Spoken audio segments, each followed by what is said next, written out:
Hello, lovelies. Welcome to this episode of Lessons from the Universe with Jennifer Hall. I look forward to sharing my channeled message with you today, and if you love it, please remember to like, share, review, and subscribe. Okay, so some of you know that I have a history in metaphysics. And for those of you who don't know what metaphysics is, I did have an earlier episode about it, and we'll get into it more and more throughout time. But very simply put, metaphysical means above the physical, and it's about getting to the spiritual message behind anything that is seemingly just human. So today I'm going to start a series. They're not going to all be in a row, so, that. All right, so I am going to call this Metaphysical Storytelling Volume 1. And I'm going to tell you a story today about a guy. We'll call him Noah. And this could be about a male or a female. It doesn't really matter. But it is a story of awakening. And I'm curious to see if you're going to be able to figure out who it is that I'm talking about. This one might get controversial for some of you, so I'm going to save that part for the very end, where you will have received the message and be able to see past the controversy. So we've got this guy, right? And he begins to explore his inner self, right? His spirituality, his intuition. And through this experience, he gains really great things. I mean, it's kind of like when a man and a woman marry and they have children, right? Or a man and a man, or a woman and a woman, whatever, right? Anyway, he marries himself. He connects himself to his higher self, to his spirituality. And the fruits of this are great vitality, inner strength, and ultimately, the most important of all things, self-exploration. Now, the more that he learns, the more that he realizes that he can transcend the unstableness of his own mind, his own thoughts and fears and bullshit, right? And so instead of just being caught in the waves of the water and being thrown about, he is able to put himself in a boat. This boat that is his higher thinking, his truth, his affirmations, even if it's just that one positive thing that he can be grateful for. And so he floats up above the surface of the water, up above his horrible thinking, right? Now, he's aware that beneath this surface, there are mountains and creatures and turbulence, right? He is aware of this. Now, he's too smart to ignore these things. Not everybody is, right? Some people just float on the surface of the water and they bypass the turbulence below that positive affirmation. And, I did this for a long time. I had this one little spot of clarity in the middle of my consciousness. And I remember even thinking, if I can just focus on that, maybe I'll learn to ignore the chaos all around it. That doesn't work for very long. So Noah knows that he needs to take a chance to explore the mountains in his thinking, to hunt down and destroy, or maybe just visit the creatures, the monsters within his brain, within his mental reality. He could feel the intensity building up of all of his crap coming to the surface, right? I mean, very human, simply put. He was changing. And he realized if he was going to continue to change, he better dig out some of his childhood and young man and even yesterday fears and experiences and beliefs that are just not aligned with the man he was becoming. And so he could feel this. Now, he'd been at this for a while, at the spiritual evolution of it all, at the focusing on affirmations. He was really starting to recognize manifestation for the truly just simply cause and effect of it all. You put out one thing, it causes something else. period. And he knew what he needed to do. He knew the thoughts and activities that would keep him afloat while he waged this war, this battle to remove and release and heal all of his false beliefs, all of his bullshit, all the demons in his mind. So he held on tight, and he prayed when he needed to pray, and he affirmed all day, every day, and he floated on his positive thoughts as he watched the multitudes of old, fear-inspired, narrow-minded, taught, learned, and in some cases, beloved error thoughts float on by. He collected himself, and then he went through the storm, cleansing and understanding, destroying ignorance, right? I mean, this cycle of realization in which we realize that our old ways are tainted, it's truly a place of ignorance where we just don't have enough information. We have what we were handed. But that's not the universal truth. It's not even the tiny truth. And so it was like an eruption. He let it all come together. And yeah, he lost some friends. He lost his home. And he lost some really bad habits. And afterwards, he rested. He caught his breath.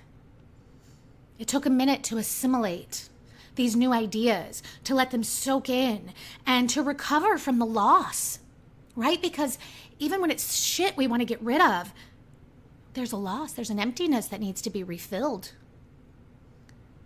And once he had recovered, he rose.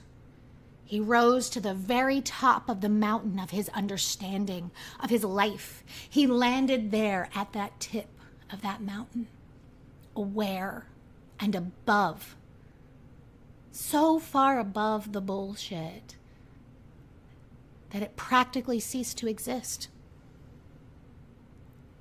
The small ways we learn and grow, the ways that we recognize that the flood, the eruption was useful, we begin to see that the universe had been tapping on our shoulders all along, that we didn't need the eruption, or at least we won't need it again.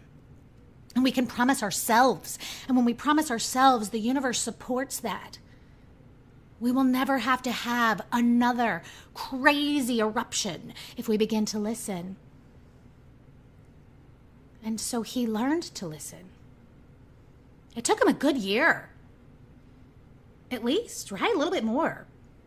But by giving up all the garbage that held him back, all of his rights to, right?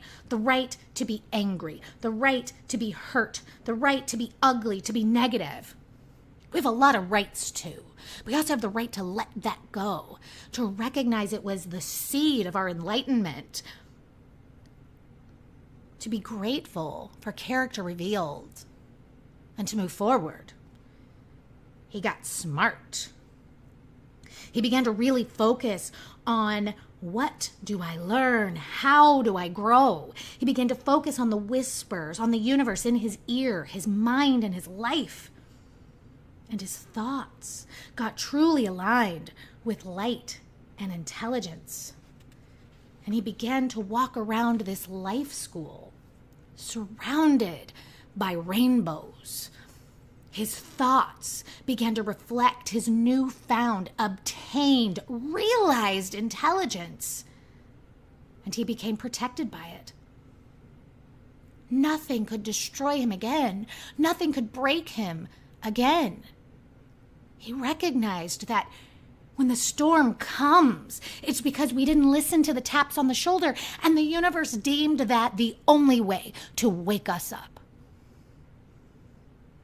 Are you in the middle of the storm? Have you been there? Do you feel it coming? It's okay. Hold on tight. Mourn it, cry if you need to, but enjoy the ride, because on the other side, there is clarity, divinity, and the power of experience. Now, this guy, he's the one you see walking around in joy. Not because he's ignorant or naive, not because he was handed life with a silver spoon or whatever. He knows the positive and the negative of everything, because it is awareness of the darkness that allows us to see the light. We don't all have to experience the darkness, but many of us do. And there's this generation of us that I call trial by fire. Most of us set ourselves up to see the darkness clearly, to explode into our awakening. Some people wake up gradually. Some people don't wake up at all. But that's not our business. You're your own business. I'm my own business. And so there's this new state of awareness. We walk through the storm. We see what was laid waste. We clean up the mess. Sometimes by fixing, sometimes by aligning to, sometimes by setting fire to the bullshit. And then we're saved. We're protected. We're nourished by that very experience and everyone that comes after, because we are so aware that we don't ever want to walk through fire again, that we don't ever want to see the flood again. You know, the issue here is free will.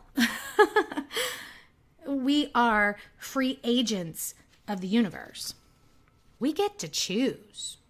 We can work with divine law or against it. And so often, people choose independence from that one thing that is unfailing. They push against the realistically undeniable truth in some sort of sadistic, blind experiment in which there's nothing to learn, only the unfair, cruel world. And so there they stay, so afraid of passing through the storm that it takes them a lifetime of walking in darkness. We gotta buckle down, babies. If the storm is coming, if you're in the middle of it, if you're at the tail end of it, say thank you. Thank you, universe, for bringing all of this to my attention. I release, I let go, and I learn. Hold on tight. The storm is holy, and it only comes when you're ready. It's different for different people. That's perspective. And the harder you fought against it, the greater the storm. Have you figured out who I'm talking about? Some of you are thinking, man, that could be me. And while yes, it could be me, and it could be you, and it could be a lot of us. This is the story of Noah, right? Like Noah's Ark. This dude was surrounded by all kinds of negative thoughts and people and experiences. And in the story, it was bad people, right? In our individual experience, sometimes it is bad people, but usually it's our own thinking, our own manifestations in our life. When Noah had enough inner strength, enough inspiration from his own higher self, his own higher connection, man, he held on tight and he watched all this shit wash away. The sea was rough and he had to deal with a lot of chaos and shit. But when the seas calmed, he was left with something far more beautiful than he ever could have created before. The turbulence was around him. He needed change. The ark was built. We build our own arks every day. or we have the ability to. What will I focus on? What will I shield myself with? What knowledge and wisdom will I bring in 2 by 2, right?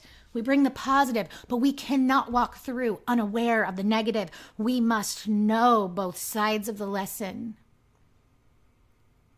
so that when we hold on to truth, we can believe it. He rode out the storm. He paid attention.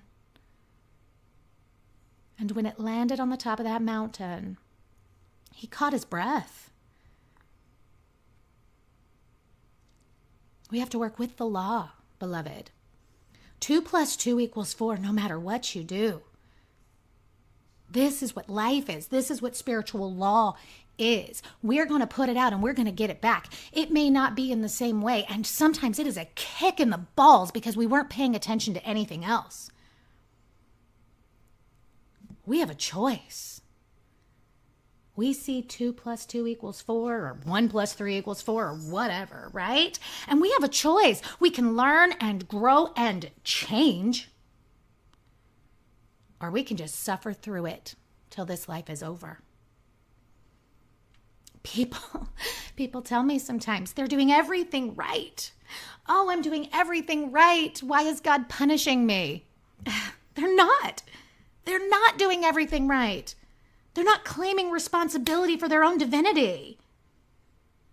They're not claiming responsibility for whatever it is they're supposed to let go of, whatever it is they're supposed to learn from. And then they get too caught up in, what if it's the wrong thing? Are you kidding me? Whatever the experience is, if it digs down in you and it pulls something up, it doesn't matter if we could argue from a human perspective that it seems unrelated. The universe knows us better than we do, and it has a way of bringing those things to the surface that we need to deal with so we can remove them. And we peel it like an onion, right? You lift off that grossness, and then there's this lovely piece until you get to the grossness again, and we keep peeling till we get to the core. And sometimes each of those layers are not obviously related, but they are. They are. And so we have to take this class. We have to be willing. We have to be willing to recognize the things that suck, that are painful, that are gross, the things that reveal that someone we admired or respected, our mothers, our fathers, whoever, were flawed. And say, thank you, universe, for bringing this to my attention. What do I learn? How do I grow? What do I release? What do I watch drowned? So take the class. Don't give up. Don't drop out. Look yourself in the eye and change. Change. And say, thank you, universe, for this opportunity to learn and grow.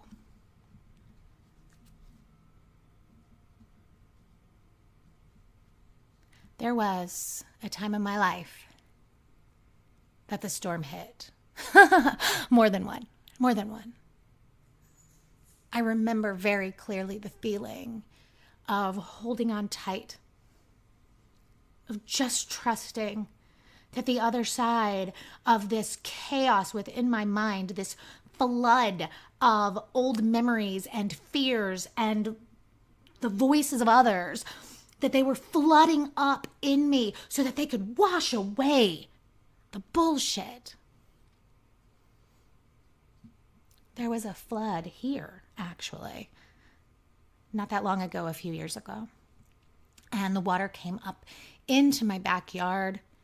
And I remember watching as limbs and trash and other things washed on by. Away they went. And I remember thinking, great, this is sort of cleaning my property, right? And it did. Just like it can clear your consciousness. Don't be afraid of the flood. welcome it. If you weren't able to catch the hints beforehand that could have kept it at bay in the first place, then know that when it comes, it is the gateway, the door to your next level of awareness. And maybe it'll suck. And maybe some people will leave. And maybe some of the things that you thought were permanent will be gone. It doesn't matter, because on the other side of that, there is something better. If something is going to end, we should say thank you. Because the spiritual truth is, if we learn and we grow, on the other side of any ending, there is something better. Contemplate that. Look back at your life and see how it's true. And for those of you who look back at your life and say it's not true, the storm just keeps getting bigger and louder, ask yourself, what am I ignoring? Who am I holding on to? What false beliefs am I allowing to pervade my mind? Who gave them to me, and why am I keeping them? If things continue to suck, it's because you haven't tried doing anything different.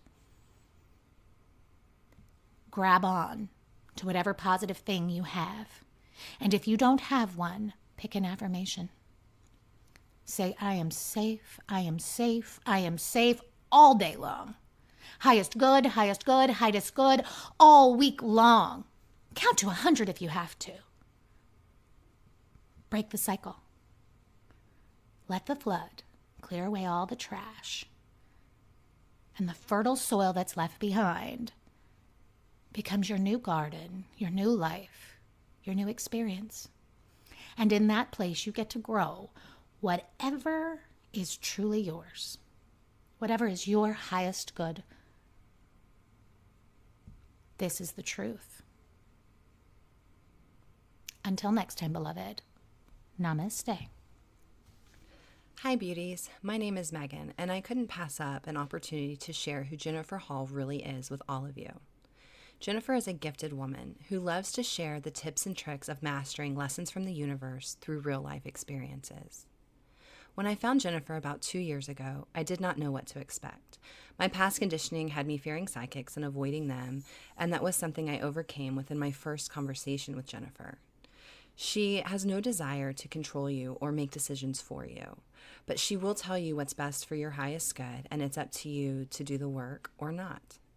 It's very common for people to seek out a psychic to read the future, and sure, it's human nature to want to know what we don't know, to find the certainty in life. But what you actually get through Jennifer is so much deeper than knowing with certainty. It's really about how to grow through the uncertainty and embrace the power each of us hold deep within our own sovereignty and untapped gifts. Jennifer has helped me grow through many lessons in life. Relationship lessons with my husband of 15 years, my gifted and stubborn children, career lessons that involved overcoming complacency and dealing with difficult bosses, and of course, lessons for my spiritual growth and tapping into and embodying my own authenticity. Her podcast, Lessons from the Universe, is food for the soul. It is channeled wisdom, and it is personal wisdom that she picked up as she learned and grew into who she is today. Jennifer is well known and sought out. I have people from all over the world reaching out to me to provide a referral to her so that she can speak with them and they're able to meet her. This podcast makes it possible for people all over the world to receive her messages and receive the love that she pours into the collective.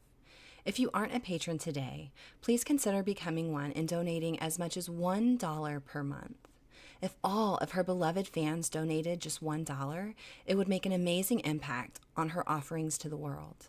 I meet with Jennifer monthly, and I'm also a patron because I believe so much in the lessons from the universe.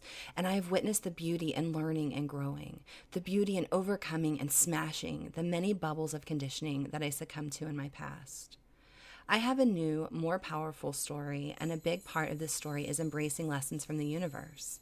Your story will continue to change, and your donations will help many others change their stories across the globe, allowing the story of the collective to change for the best as well.